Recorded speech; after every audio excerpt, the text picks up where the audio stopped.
Hi, everyone. Thanks so much for joining us today. And thank you to Jay, Gaga Ulala, and Portugal Media for organizing the Goal Summit. This is my second time at the summit, and I'm really, really delighted to be here.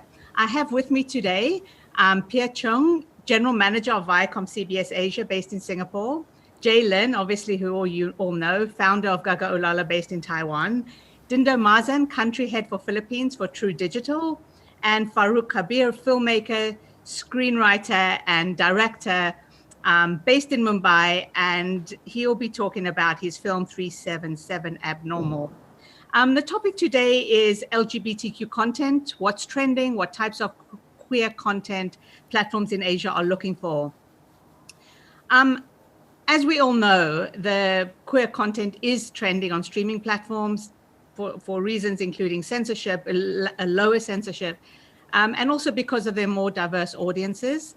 The panel, I'll conduct this panel like a conversation. We'll talk about programmers, we'll talk about taste, we'll talk about trends for LGBT content in each of the different markets, and yeah, what they're seeing and what they're finding. So without any further ado, I'll move on to my first question, which I'll address to Dindo and Jay as operators of streaming platforms.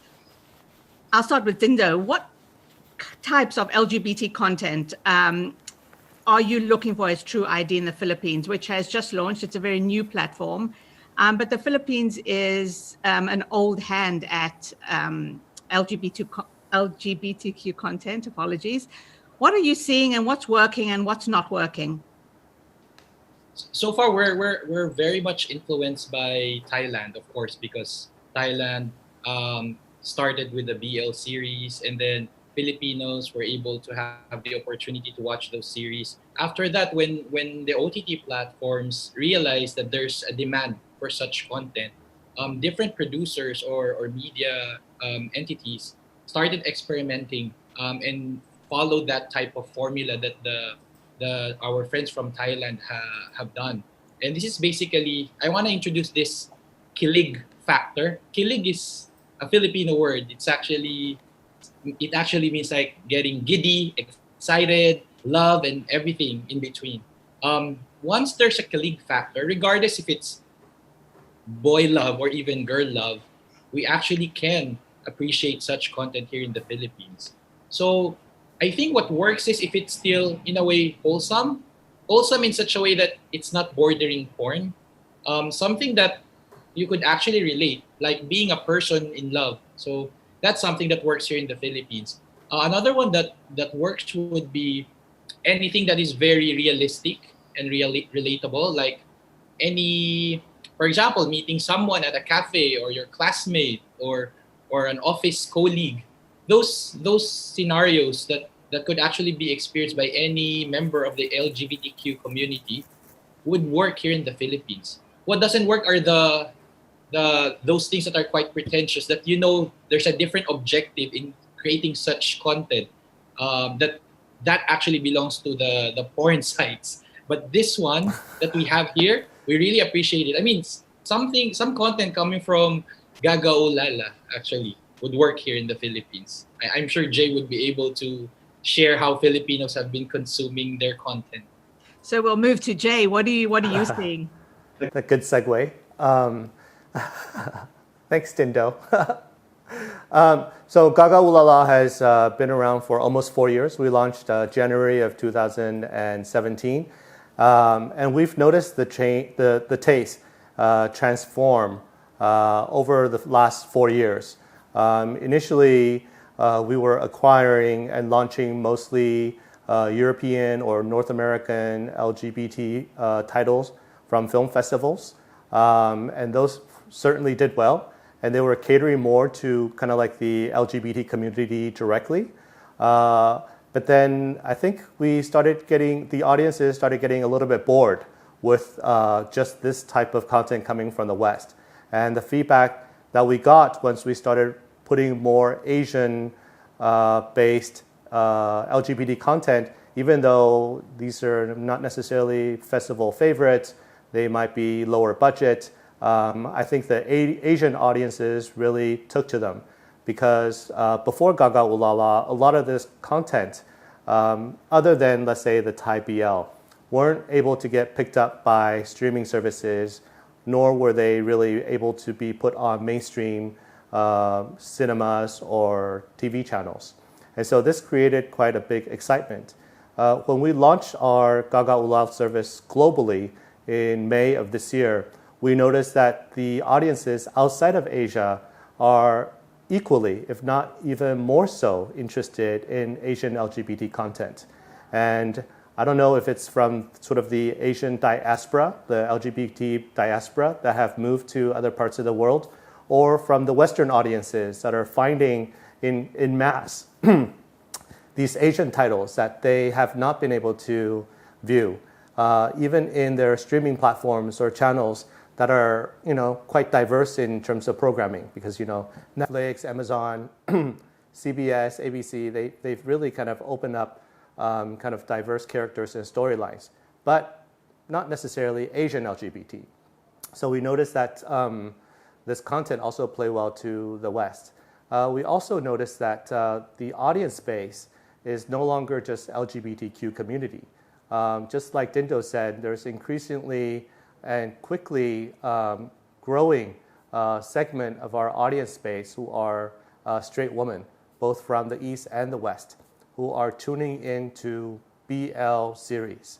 And just as Dindo mentioned, and as many of you know here, there currently is an explosion of LGBT or BL content that are being produced in Thailand, in the Philippines. I think in the Philippines right now there are about 30 titles that are either in being produced or already on platforms such as ours or YouTube or iWant, and of course Japan, and even other countries like Vietnam and Myanmar and Korea, Japan. Kind of everybody is getting into this game. And all of a sudden, what used to be kind of like niche content is now the LGBTQ plus, adding to the woman audience, and sometimes even having the ability to break away from these two segments and enter into an even more sort of mainstream audience. We kind of witnessed that this year. The pandemic situation in Taiwan is relatively well under control, so people are still going to the cinemas. And because of the lack of Hollywood films being theatrically released here, there's domestic films are the ones that are kind of like getting the attention and getting the screens in Taiwan. And in this last 4 or 5 months, we already have or will have 5 different LGBT themes or BL themes movies that are being theatrically distributed here in Taiwan. And it's already certainly clear that this year, the #1 box office movie is going to be a BL movie called Engrave Your Name Here. And some of the other titles might also sneak into the top 5.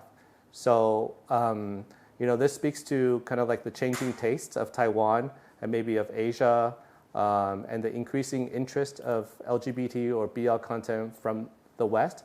But the platforms are adapting to that. We're adapting to that, but we're also noticing other mainstream platforms aggressively acquiring and launching LGBT and BL titles onto their platforms, whether it's kind of like the international streamers such as Netflix or local ones, the IPTV platforms or what have you.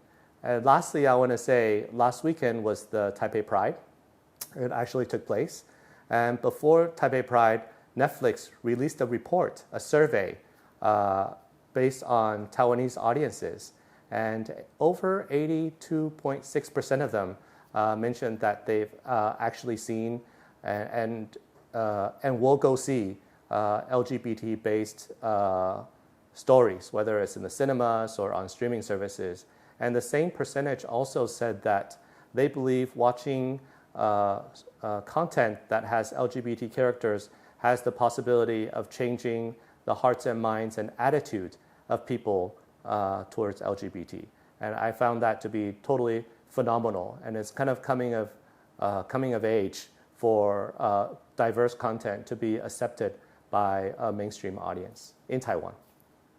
I want to come back to what you said about mainstream platforms acquiring. Dindo also mentioned the relationship between Gaga Ulala. I know Gaga Ulala has another relationship with Line TV in Thailand. But before I do that, I want to pick up on what you just finished with, which is the mainstream content, and ask Pierre what, as Viacom in Asia, you've just been involved in a global initiative to promote diversity. Pierre, can you tell us a little bit about the shifts you're seeing in LGBTQ content creation in Asia? What are platforms asking you for? Yeah, I think it's going along the line what Jay just said, and also Dindo said. I mean, there are shifts from like global series about LGBT content to more like a locally relevant storylines. A lot of the viewers now, asking for things that are close to them, close to their heart, close to their life. And we see that possibly there would be a shift of adaptation. So I just want to share a clip, if Hans can help me out to play it, a series called Love Daily, created by one of our subsidiary, Awesomeness TV. Hope it plays.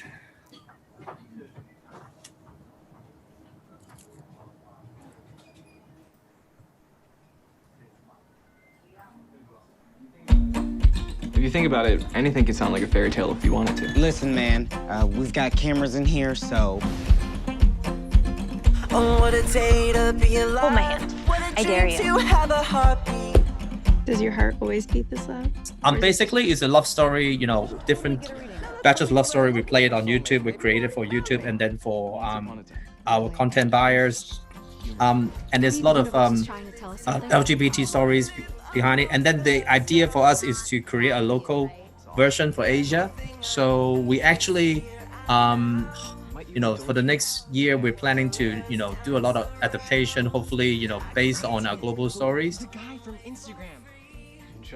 And then a lot of the shows that we have done, under our different brands, because we have MTV, Logo TV, VH1, and all have LGBT content globally. And then, there's a lot of conversation about how do we become locally relevant. So this is one of the projects that we're trying to adapt. So I actually, for next year, I'm talking to Jay and also like any of the audience here, like we're opening for entries for locally adapt stories that, tie into the LGBT content side, but also it doesn't stop from there. We want to open to all diversity beyond LGBT content. It could include like gender and racial equality with heavily female producers focus. So I think the trend is more locally relevant story. That's the basis of it. I think it's anyone who wants to see it can look, can go to that link. This is the first time you've done anything like this. How much a part of a global initiative is it? And what kind of backing do you have from your head office? Yeah, so I think globally we had the announcement as well, about, we commit to allocate about 30% of our production to do content reflecting diversity. Like I just said, diversity just doesn't stop from LGBT. We want to also do content about, gender and racial equality, focusing more on female-based producers and production and writers, and stories that can touch upon minorities. And I hope this platform is the beginning of us to tap into the industry locally as well with the locally relevant producers. I think after this we'll follow up with a call for entry process for next year. So we are well in the way to sort of like really get into the nitty-gritty of how do we work with the local creators for this. So you see this and this push into more diverse programming because Viacom's been in Asia for, I don't know, maybe 25 years or maybe more. The first time you're moving in this particular direction, do you see it as a regional play? Because obviously some countries are more receptive to this kind of content than others. For instance, Dindo in the Philippines it's a country-specific play. So he has a much different remit than True ID in Indonesia, for instance, where the authorities are very sensitive to this kind of thing. How are you as Viacom, as a regional and global company, how are you dealing with this this diversity in Asian regulation and the diversity in Asian tastes? I think there's no one story fits for all. I would pretty much hope to work with, countries that's actually more acceptive digitally, as we've seen in the industry on the LGBT content, in especially Taiwan, Thailand, and the Philippines. So I would start with these three, but then not just creating one story that hope that we're going to fit every single country and every single culture, but we'll be really very much adaptive of what can be done and what is allowed. Also, absolutely focusing on digital, because I know it on the broadcasting side is quite limiting on the censorship, and then digital is actually open up the skies for the LGBT content, long and short. And also duration is an approach. It doesn't have to be a full-blown half an hour or full hour show. Sometimes good story can be 5 minutes, as long as you have the good story. Thank you. And I'll point out, you didn't leave out India because you're discriminating against India. You just don't take care of India. So I'm not responsible for India. I can't speak for India. Sorry. So you just made it. I absolutely got no bias on, because I don't cover that region. India is a part of Asia. So exactly. So that's why I would point that out. But Farooq, you speak for India on this platform as a content creator and IP owner. What are the significant shifts you're seeing? So just to tell you all, India is very unique to this space from the sense that the LGBT, there's a law in India, a draconian law was prevalent in India right from Henry V. So Henry V, when was ruling India, came out with a law called the Buggery Act. And it was really to get upon the homosexual community, and it sent you to the gallows to die, basically. That law somehow found a space in our constitution when our constitution was being written once we sent the British kind of out of India. And the law came to be known as Section 377, as in the Indian Penal Code 377. And this law basically discriminated against homosexuality in India. And being a homosexual in India, it put upon the law of obscenity on you, and you had to go to prison if you were caught for breaking this law, for being a homosexual. So my film 377 Abnormal, basically abnormal means like now normal. Like now it's normal to be from the LGBTQ community. It's not abnormal anymore. So the word ab in Hindi means now. And so the film really translates to 377, now normal. So basically, the film really reflects the journey, a 17-year-long journey that was fought in the courts of India, in the sessions courts, in the high courts, and finally into the Supreme Court of India, where various people from the LGBTQ community spread across time, spread across states, spread across socioeconomic fabrics in the Indian society, fought the courts and petitioned the courts for 17 long years to abolish IPC Section 377 and decriminalize homosexuality in India. And I feel like I'm made, so just to tell you about myself, I am a heterosexual man primarily, but I do have many friends from the LGBTQ community, and growing up in the household that I grew up, it was always normal for us. My mother's been a costume designer. I've always had friends of hers who've been from the gay community, and nothing to us, even growing up as children, felt out of the normal. It felt very normal to us. And India is a very homophobic society. There is a lot of very, very strong homophobia present in India because all the major religions in the world talk to you against homosexuality, tell you that being a homosexual is a wrong thing. All major religions of the world. And India being not only a very polarized, but a very strongly religious country, it has certain very strong conservative belts, places, and the reflection in our films as far as characters from the LGBTQ community are concerned have always been very caricaturish. It's like whenever you wanted some comic relief or you wanted somebody to do some buffoonery, in mainstream cinema, you'd somehow have that character to be from the LGBTQ community, to be gay, queer, transgender, etc., have you whatnot.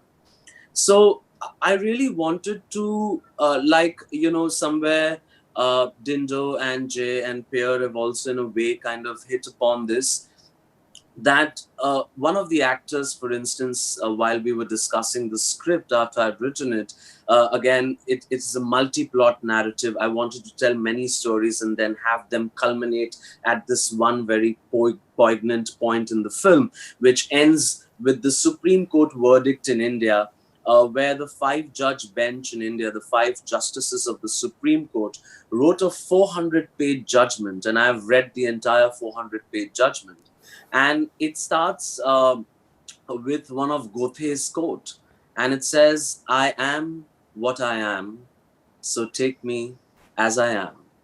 So it really took the Indian courts to quote a German philosopher, because you don't have many people talk about the LGBTQ community in India. It's still a closed topic. And I'll come to the digital aspect of it and how I really was able to convince one of the networks like Jay or Dindo or Pierre to even accept this subject and put it out digitally and market it. I'll just cut in here. You worked with Z5. Right. So the film currently is on Z5. Right.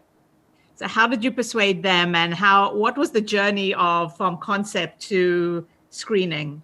So coming to that thing, so one of the actors asked me while we were doing a reading, he said, how do I approach this other lover of mine who happens to be a man in the film? And I said, just like you would approach a woman in love. I said, because anybody in the LGBTQ community, if they are in love with someone, they will feel the same emotions that any other heterosexual person might feel towards their lover. So that's exactly the idea that I took to Z5. And I said that I want to make a film about this really massive, humane struggle for a human right to be able to assert your sexuality and your identity the way you want it to, in a free country, in a democratic country. And nobody up till then had really done film with slightly more mainstream actors, but for a digital platform. And that's exactly what I told the people at Z5, that we are making a human story. You got to stop looking at this as LGBTQ and putting it within that prism. Of course, there are various layers related to what a person from the LGBTQ community might face in terms of discrimination, in terms of taboo, in terms of whatever of the society lays at us as it not being correct, as it being taboo, as it not being right. Even the sexual education in India in that level kind of suffers. So that's exactly what I took to Z5, and I said, I'm going to make a film which is a human drama. It's about human beings who are in love with each other, and they are fighting for their very democratic human right of being able to assert themselves as individuals. And it kind of, flew with them. Did you pitch it to a lot of platforms? Why was Z your natural home for this? So I basically met the CEO at Z5, and something that I had done before that digitally in India had done really well, and had got immense amount of traction. So I was getting calls from different companies to create content for them. And Z5 was again offering me the run-of-the-mill thing, or saying, get us a story. And I took the story of 377 Abnormal to them. So they were like, oh, okay, we haven't done anything like this before. I said, that's exactly why we need to do it now. And the other important part that the 3 other panelists also pointed out on to an extent was censorship. Censorship became a very important part of how this film would pan out. And knowing that even Dindo said that, that sometimes LGBTQ community kind of content, if it's not created aesthetically, could almost border towards porn. So I wanted to make sure that this content is going to be looked at with respect. Most importantly, it's going to engage and entertain you, even if you are not from the LGBTQ community. So I wanted to play to the drama of the courtrooms, of the interpersonal relationship between the characters' lives, their conflicts with their families, their parents, conversations that we don't usually have on our dining tables. Parents in India don't usually talk about the sexual evolution of a human being to their children. Most children growing up in India don't even know for the longest time till they're exposed in school via peers to that information, that there is something as a man falling in love with a man, or a woman falling in love with a woman, or there being something called transgenders, who you need to be sensitive towards and not look at them conventionally in a regressive way. So I think what really worked for 377 Abnormal, and it's already picked up 3 of the major awards here in India, which I'm really happy and proud about, because it was a very thin line that I was hovering over. I was making a film about the LGBTQ community, but not for the LGBTQ community. It was for heterosexual India, who's homophobic, to consume this drama and still be engaged in it as a story, as human emotions. And that was my intention. And I think the CEO at ZEE5, Tarun Katyal, is a progressive mind. And it takes people like Tarun, like Jay, like Pierre, like Dindo to make these brave decisions and encourage filmmakers or content creators like me to say, hey, you know what? We don't have censorship. We are aesthetic. We are not going to border this towards porn, but we are going to tell these stories as mainstream stories. I'm honestly, Janine, not interested in some LGBTQ, with due respect, in some LGBTQ film festival where there are 200 people looking at a film and clapping and saying, oh, wow, what a great film you made. No, I'm interested in it being path-breaking in terms of it crossing the barrier, going beyond the community that it's made for, and India becoming less homophobic because of mainstream LGBTQ content being created. Yeah. Let me take that point of the broader audience. Jay, you mentioned it as well, and I think Dindo and of course Pierre comes from that kind of mass market in a premium kind of way. Jay, how do you feel about the programming you acquire for Gaga Ulala, and also the programming that you commission and find funding for through Gold Studios? How do you feel about targeting a broader audience and thinking more in terms of story than in terms of the LGBTQ community? So let me answer that, but I just wanted to follow up very quickly on something Farrukh said, because last year I went to Mumbai 1 month after the passage of the same-sex marriage law in Taiwan to promote our launch in South Asia. And I think that was about 1 year after the striking down of 377 in India. And I went to Mumbai. Of course, Mumbai could be kind of like a little bubble, different than other parts of India. And I was there for a queer film festival, again, perhaps another bubble. But the enthusiasm of the filmmakers and the community there was really palpable in terms of stories or opportunities that get to be told and launch, perhaps because of censorship reasons, not so much in cinemas or in terrestrial channels, but on streaming services, because India has been going through a rapid sort of like 4G growth, broadband revolution, and also streaming explosion.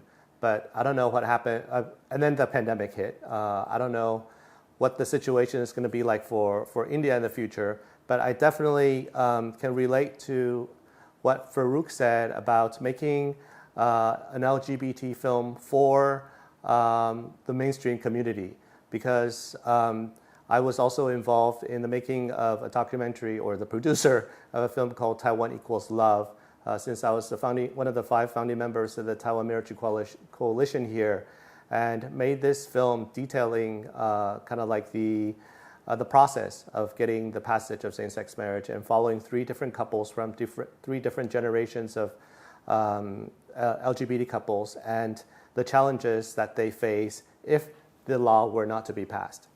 And so it's currently at the Tokyo International Film Festival. And on the 18th of this month, actually, we're working with YouTube to launch this film globally so that people all over the world, and working with the influencers and YouTubers behind Google to also promote this film. So I just kind of want to mention that as an aside, whether as a heterosexual filmmaker or as a homosexual producer, I think these stories are very relevant. Back to what Janine, you were talking about, kind of like the content that we are licensing and producing. In terms of licensing, after around 4 years of launching the platform, we realized also that Gaga Ooh La La, compared to many of the other mainstream services, streaming services, will remain a niche service. But whereas, because it's an SVOD service, it's not an AVOD service, so people really do have to pay in order to consume the content. But whereas a lot of the content, we have over 1,300 titles now, are not necessarily just for the LGBT community. For example, like Taiwan Equals Love.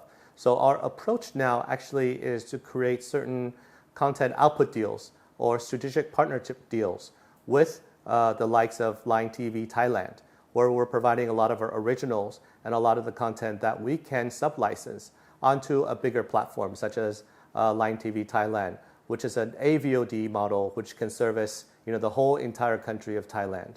And in Taiwan, because essentially October is Pride Month in Taiwan because we have the Taiwan Pride. So we are working with all the telcos and their IPT and their OTT services, as well as a couple of other OTTs, to launch a lot of our content onto their platforms and bundle it under an LGBTQ subsection, along with other titles, but to kind of really promote the visibility and kind of like the availability of a whole array of titles that people can consume. So we'll continue to do that, not just in Thailand, not just in Taiwan, but currently talking to partners in the Philippines, talking to partners in the US to create these bilateral distribution deals or output deals, should we say. And in terms of production, what we're doing now is we're realizing that we really need to connect the dots of the countries within Asia that have filmmakers or actors or platforms or investors that are interested and eager to see this type of content grow and find ways to put our resources together, whether that is like above the line talent or whether it's even working with advertising agencies for product sponsorship or companies such as Viacom to see how we can quickly grow the production budget, the impact, the distribution of the content that we're doing. So last month, October, we were actually doing 3 productions at the same time. One in Thailand, which is the first Taiwan BL series featuring Taiwanese and Thai cast, shot in Bangkok. It just wrapped today.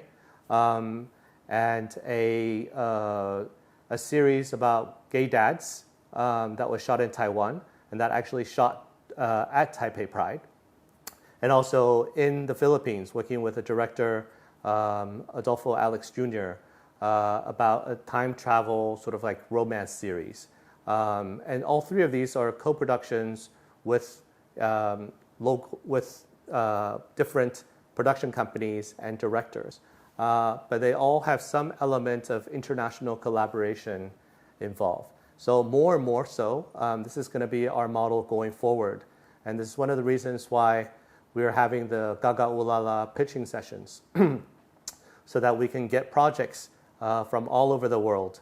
And with a database of filmmakers and resources and partners that we have accumulated over the years, see how we can put all the other pieces together so that we can enable and more effectively and hopefully more productively package these LGBT themed projects so that it can go into production and have solid distribution and marketing support behind it.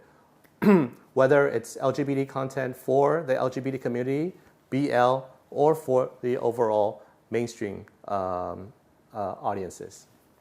I want to pick up on something I think somebody else said. Sorry, I can't remember. I think it was mentioned by a few people, and we've talked about this before, is the changing nature as gay couples grow up and as marital situations normalize and get legalized. The stories have started changing. So you've started seeing stories about older couples and dads and mums and gay families. Talk to us a little bit about how this kind of thing's changing. Because yes, there is BL and it's all gorgeous people, but there's also normal human family stories that are not about people with beautiful people. Do you want me to answer that? Or? Yeah. I want you to. Well, I'm going to ask others as well, but I wanted you to talk about what we've spoken about before. Basically, sorry, I'm rambling a bit, but I wanted you to talk about the normalization of the story, so that the focus is on the humanity of it, not on the sexuality or not on the gender of it. Right. I do see two production trends happening. One. I've seen thousands of films over the years as a programmer for the Taiwan Queer Film Festival and as well as for Gaga Ooh La La. And one striking difference between a lot of the content from the West and a lot of content from here in Asia is that a lot of the themes are still focused on families. And whether it's Northeast Asia or Southeast Asia or South Asia. But the narrative has changed a little bit over the years. I mean, before, it might be a lot of coming out to parents or coming out to society. But now you have kind of like a more diverse family dynamics. For example, with the passage of same-sex marriage in Taiwan, and Taiwan being one of the oldest aging societies in the world, and we have, for example, a film by Ray Young, for example, about two senior gay men, and essentially coming out to their families.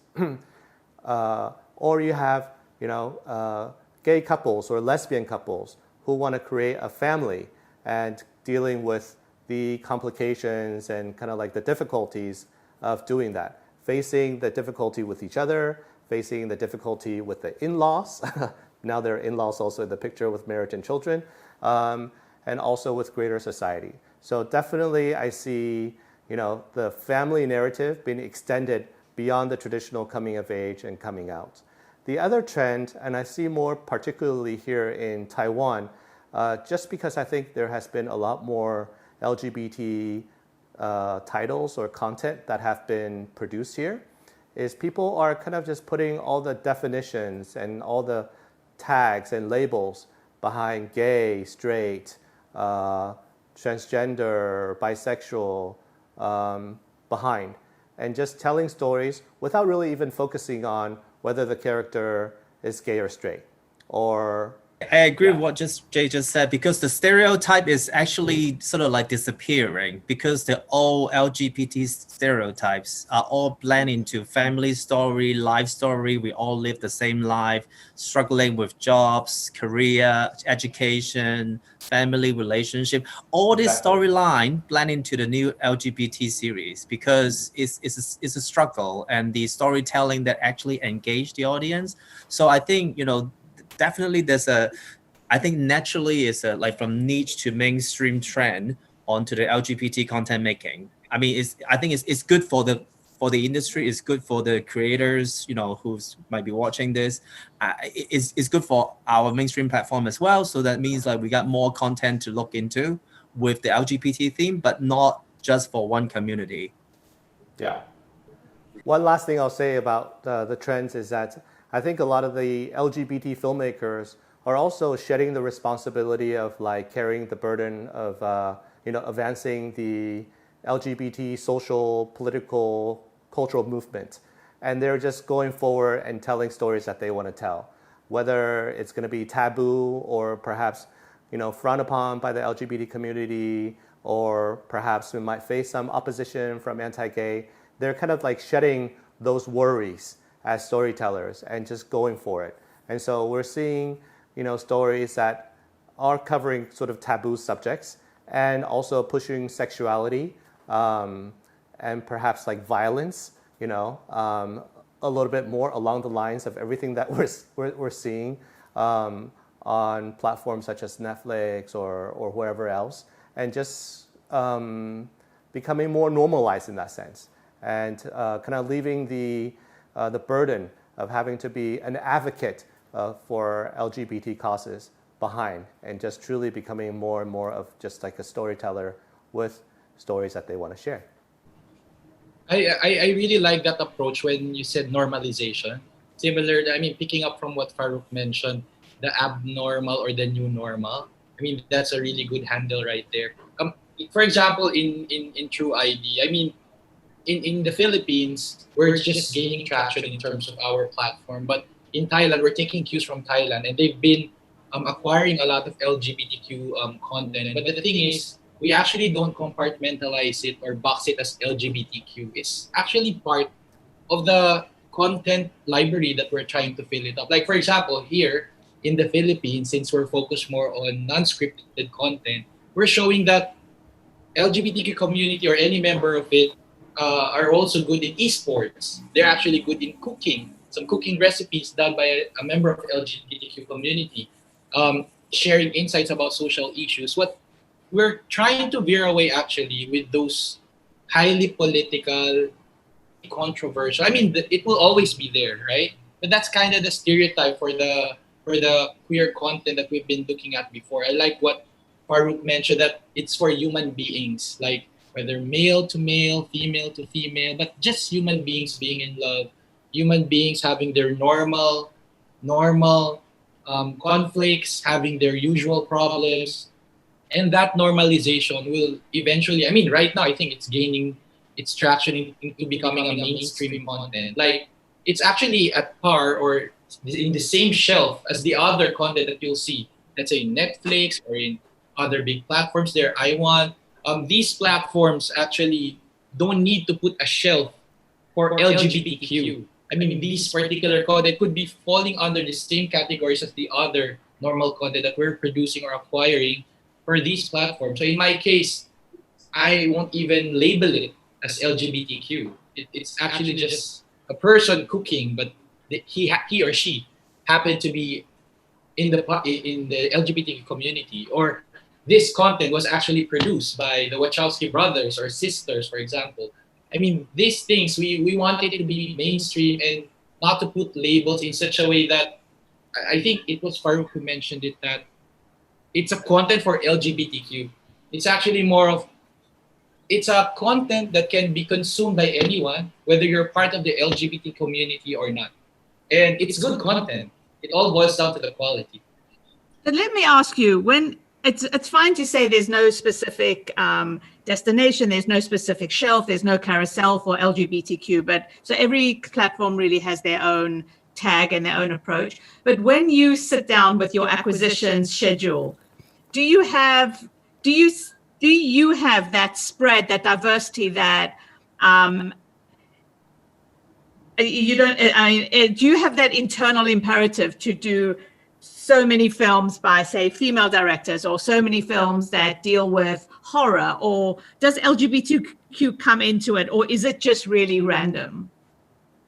In our case, for True ID, we purposely, because we have to be more conscious. Otherwise, the biases will come in. Like, if more heterosexuals are actually acquiring, there's a tendency, I have to accept that, there's still a tendency to gear towards buying those relatable content, and depending on their sexuality or gender. But it's good in True ID, for example, or in True Digital, we actually have members of the LGBTQ community as part of our acquisition officers, our content producers, and they actually make sure that there's a balanced view in terms of what we're acquiring. So, for example, if it's Gay Pride Month, we make sure that before the Gay Pride Month, we've established enough acquired content that we can feature in that particular season. At the same time, and I was even surprised that those who are actually pushing for us to buy LGBTQ community content or related content are heterosexuals themselves. I mean, it's kind of open already. I mean, you don't have to be queer to like queer content. Because it's a story. It's a story. It's a love story. That's basically what's happening, at least in our platform. That's how I see it. That's how I've been running it.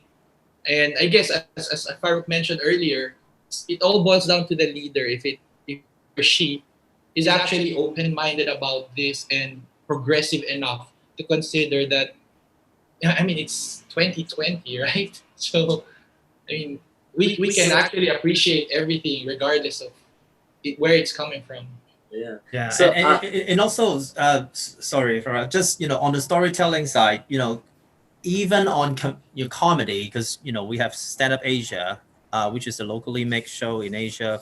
We also have gay comedian joining our crew to, tell the story as is. So like, it's not just the drama side, but also different formats, and even like gay reality shows. I think Jay and I was talking about one of our shows before, Finding Prince Charming is like a gay dating show. So it's like all different types of entertainment with the LGBT touch of it that, we can tap into. It doesn't have to be one sort of like dimension of a storyline. Sorry, Farouk. Yeah, no, I was just wanting to take from something that Dindo was also saying. So, like we're having a conversation that how is LGBTQ content over the years becoming more and more widespread, more socially acceptable, more consumed and sampled by larger audiences. So just to give you an example of like Dindo said, that some of the LGBTQ content coming to them is actually coming from people who are necessarily heterosexual content creators. They don't have to be queer to relate to queer content, because finally it's human drama. So I saw that shift and that kind of revelation happen in India too, when on September 6th, 2018, when the Supreme Court in India decriminalized homosexuality in India. Within the urban communities of India, within the urban cities of India, there was a mass celebration. There was a celebration on social media, there was a celebration on the streets, there was celebration in homes, and these were necessarily non-queer people like me, like many of my other friends, like various other people on social media, where everybody was happy that a law had been abolished in this country that was considered a law to be discriminating against homosexuality. So most of the people, even in the Mumbai Pride that happens here in Mumbai, it's not just people from the gay community, it's heterosexual friends of queer or LGBTQ people too coming together in this celebration, because what it really says is that there is a collective consciousness within the fabric of our society that's progressing, where homophobia is decreasing and things are becoming more normal. Just like we accept any other story, we should, like rightly said, not have a tag to these LGBTQ stories necessarily, and just play them out for the stories that they are, irrelevant of what the sexual preference of the characters within the story is. And I feel that approach is going to be the kind of defining factor for this content really to become mainstream. The more we keep making content from the LGBTQ community just for them and labeling it like that, then it's not going to be consumed by mainstream audiences, because they don't find relatability in it.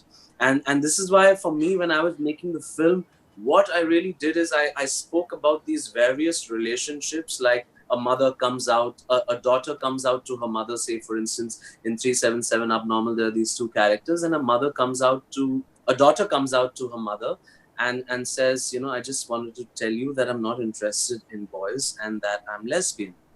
And the mother just listens to her and she gets up and she walks away. And this girl is trying to say something and the mother just turns and says, just give me some time. And the next day they're having a conversation again. And the mother tells her daughter, she says, I have failed as a mother because it took you 4 years to come and tell me that you're lesbian. Why did you think that that would affect me in any manner? That I would not be accepting of your sexual preference. She says, I've failed as a parent, that it took you 4 years to share this with me and you couldn't share this earlier and you were not comfortable to talk about this earlier. And I got a lot of messages on social media and stuff like that after the film had come out, because it was kind of path-breaking in India to kind of make it in this slightly more populist manner, where there's a major Supreme Court drama playing out in the courts vis-a-vis these stories happening all around it. And, I got many messages on my social media, and one of the messages I got from a girl that I've saved and then I kind of posted with her permission also. And she says, thank you for making this film, because for the longest time, I have not been able to have a conversation with my mother. And now I'm going to sit with her tonight. I'm going to show her this film just as a regular film. And then I'm going to come out into the open and talk to her. And many days later, I got a message again from her saying that she and her mother sat and saw the film together. They wept together after she confessed to her mother that she was lesbian. And something transformed. But what was important and what was the victory for me as an artist was that I was able to get through her mother, not her, but I was able to get through her mother. That something within that content kind of reflected upon her own conscience. And she said, why am I not accepting my daughter just because she's lesbian, just because the sexual preference is different? Is she not intelligent enough? Is she not tax paying? Is she not a high performer? Well, what is it? Like what is it? Tax paying, that's a key word. Yeah, she married a gay doctor. That's acceptable. The dirty word is taxes. So we've all spoken about the positive responses to what you're all doing, but I want to ask about the possible negative, the response from the other side, the more extreme anti-side. I mean, Farrukh, as a filmmaker, you don't only move in circles that love what you do. Yeah, of course. And when you're on social media and when you're out promoting your film and it's out there for the public, then you're definitely not only in your circle. Then it's all open to all kinds of comments. And let me tell you, India is very emotionally reactive when something happens on social media. If you gauge our social media, we are very reactive, explosive. What were some of the? What did you have to deal with in? So I'll tell you. I'm born into the Muslim religion, right? So I'm Muslim. I'm a born Muslim, and here I'm a heterosexual Muslim man who's making films about the LGBTQ community and promoting them with a lot of pride. So I got a lot of messages on my Instagram, on Twitter, personal messages, some trolls even, that how being a Muslim man can you do this? And is this not wrong in the religion? And what kind of blasphemy are you promoting? So I got all these kind of trolls. At the same time, one of the actors in my film, who is a practicing Muslim, and who's playing a very, very relevant, strong character, and it was received really well. It's the true story of the first man in India who was charged under Section 377 for obscenity, and even without there being a proper FIR or proof, he was sent to prison. And this was way back in 1999. And that's when, after his case, is when the first petition in India got filed in the courts. Where various people from the community, where various people from India, lawyers who were not necessarily gay or queer, other thinkers, artists, everybody started talking about the rights of the LGBTQ community and how Section 377 was such a draconian law. So there were a lot of trolls, there were a lot of hate messages, there was a backlash, strangely enough, about me being Muslim and kind of making this kind of content. And that's okay. It's a part of today. We have to accept that with a pinch of salt. Sometimes there is constructive criticism, which is good for you as an artist because it keeps you on your toes, and it keeps you alert and aware to the various responses in society. I think as a filmmaker, you need to have a pluralistic mindset yourself to even accept the backlash and understand why it's happening, or where that person is coming from, and what is his conditioning within society that he's coming with such a regressive yet potent reaction. It can also be pretty upsetting and even dangerous. I frankly, I've kind of become bulletproof to getting upset about these things. I feel like everything should be looked from a prism of trying to understand and learning something from it. If I can understand why somebody is so extremely homophobic, then I might be able to, counter that as a filmmaker with a certain kind of narrative that even gets through that person, And my fight would be that as a content creator, to really break that barrier. And India, let me tell you, is can be very, very homophobic. I can go into the long list of names that are given to people from the LGBTQ community, slangs, not one slang, but a gazillion slangs. And this is why I wanted to take my question, Janine, if you permit me, to Jay, Pierre, and Dindo, all three of them, as to in all their conversations, I don't really hear anything that is focused towards India. And I just like to, I'm sorry, I'm just assuming this from the current conversation. Maybe in the larger scheme of things, you do see India as a market to even promote content that, say, for instance, Jay is making in Taiwan, or Dindo is making in the Philippines, or even Pierre, because there's Viacom here. So here in India, we have a Viacom subsidiary called Voot, which is a digital platform here in India. I, apart from ZEE5, honestly, Janine, and maybe one odd show on Amazon Prime, there is no other Indian local content being creating for one of the largest populations of the world. And we probably have far more people in the LGBTQ community put together between Philippines and Taiwan. But same token for China. I mean, if you open, none of these same token for China. If you open that box, the two most populated, are talking about India.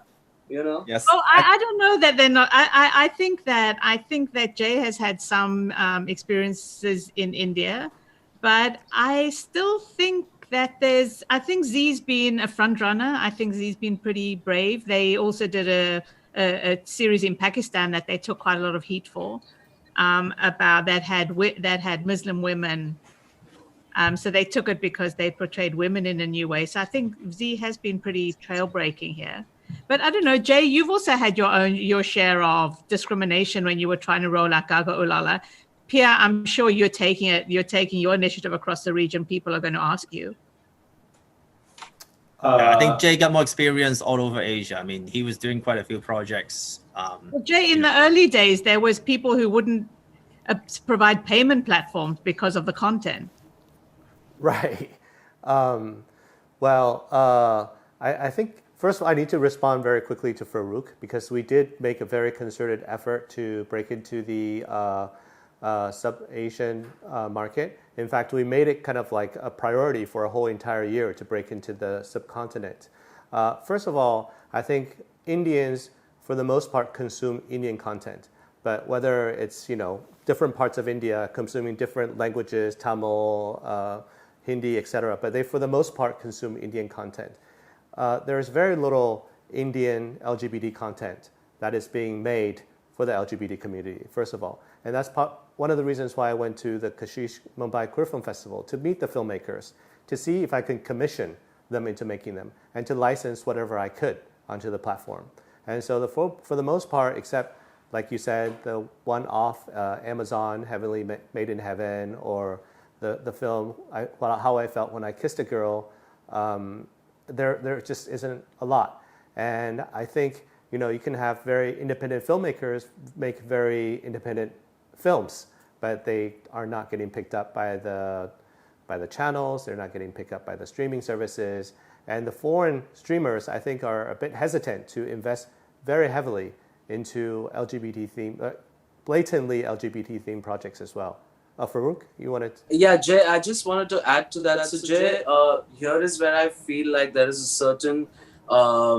there are two aspects to it, so I'll just address both the things quickly if that's a takeaway for any of you guys sitting there who can license good content to get created.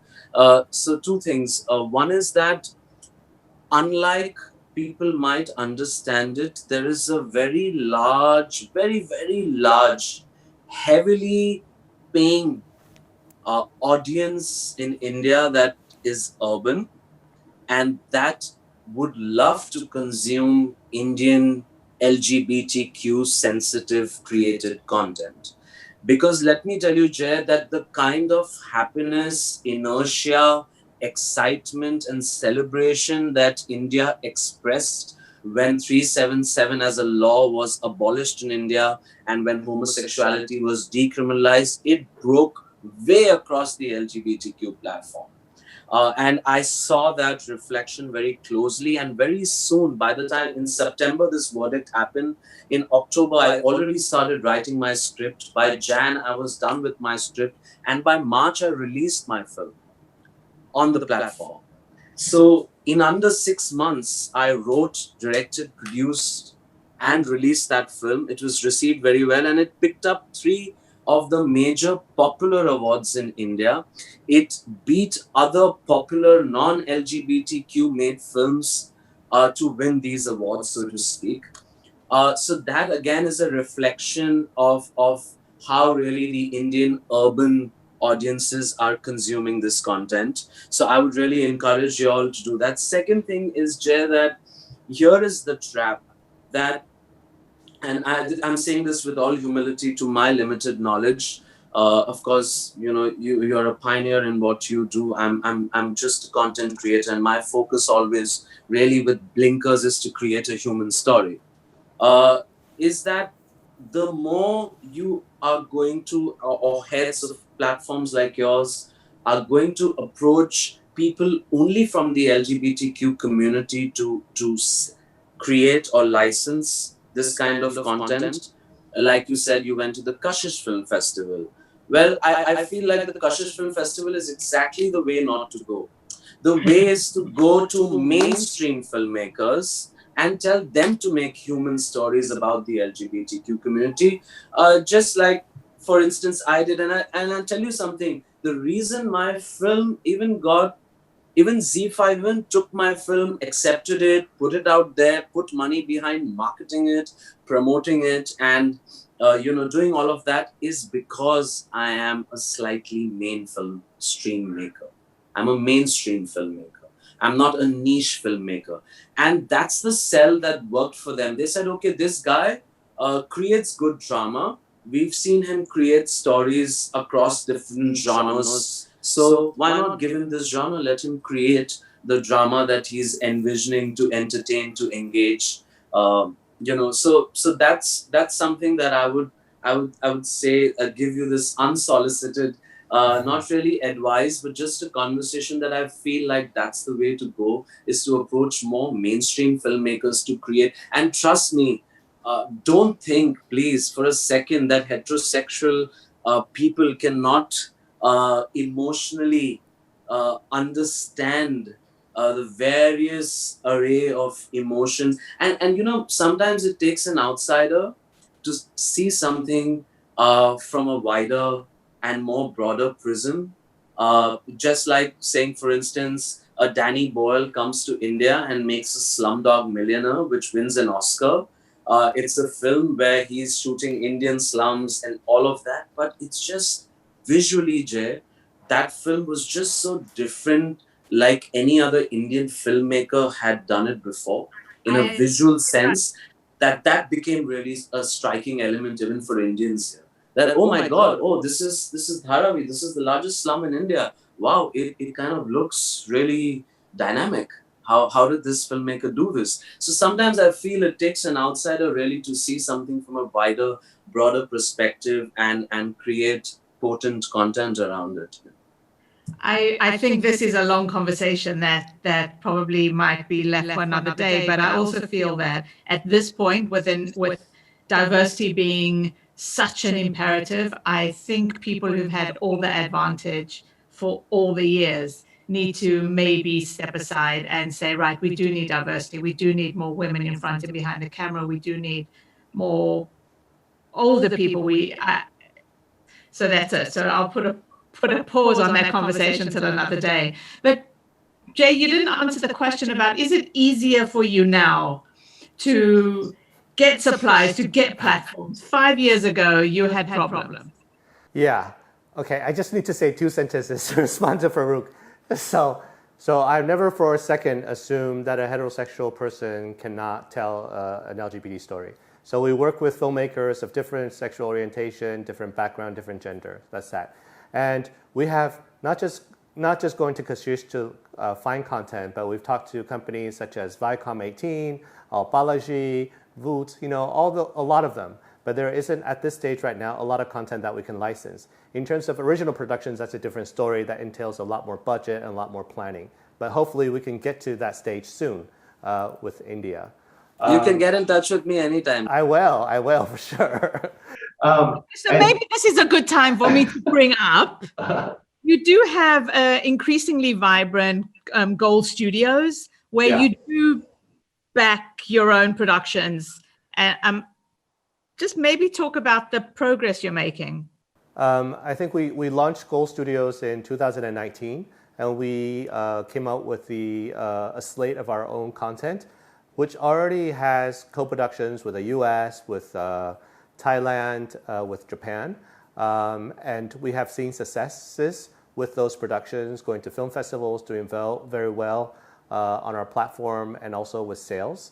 And I think with the increasing awareness or popularity or recognition from the community as well as from the industry for Gaga Ulala and Gold Studios, we are even more committed to doing original productions.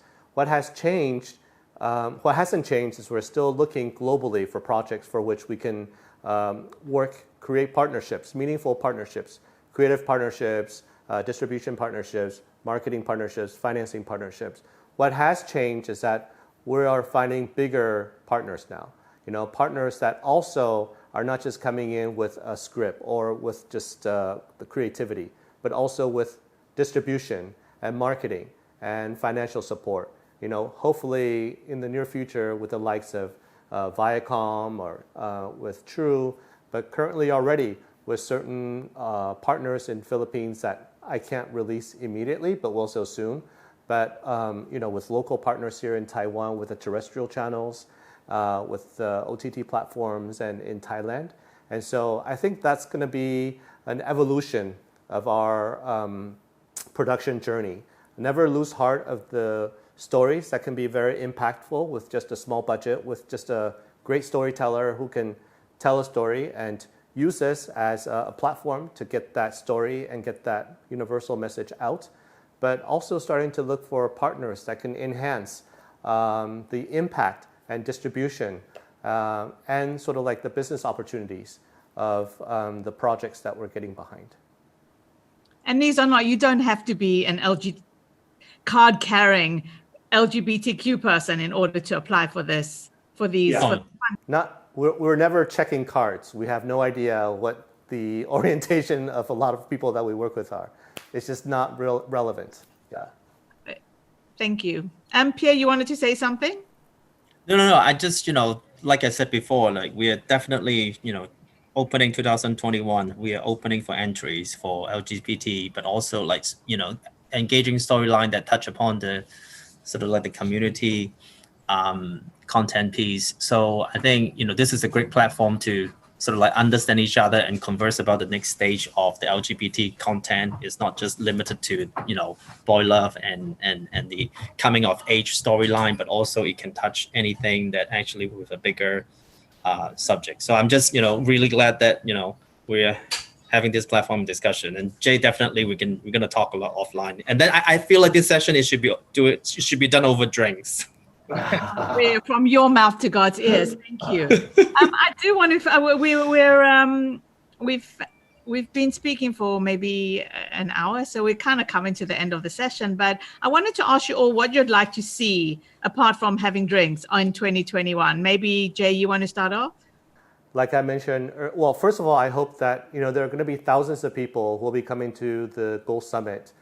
They could be platforms or producers or directors, and no matter who you are, if you're interested in exploring the possibilities of this, please come back, because I think this is a really good hub that we're trying to build, not really just for ourselves, but hopefully for everybody. If there could be a lot of relationships that can come out of this, South Asia and Taiwan, ideally in this situation, we're very happy to see. But this is the exact sort of platform that we hope people will take advantage of, alongside.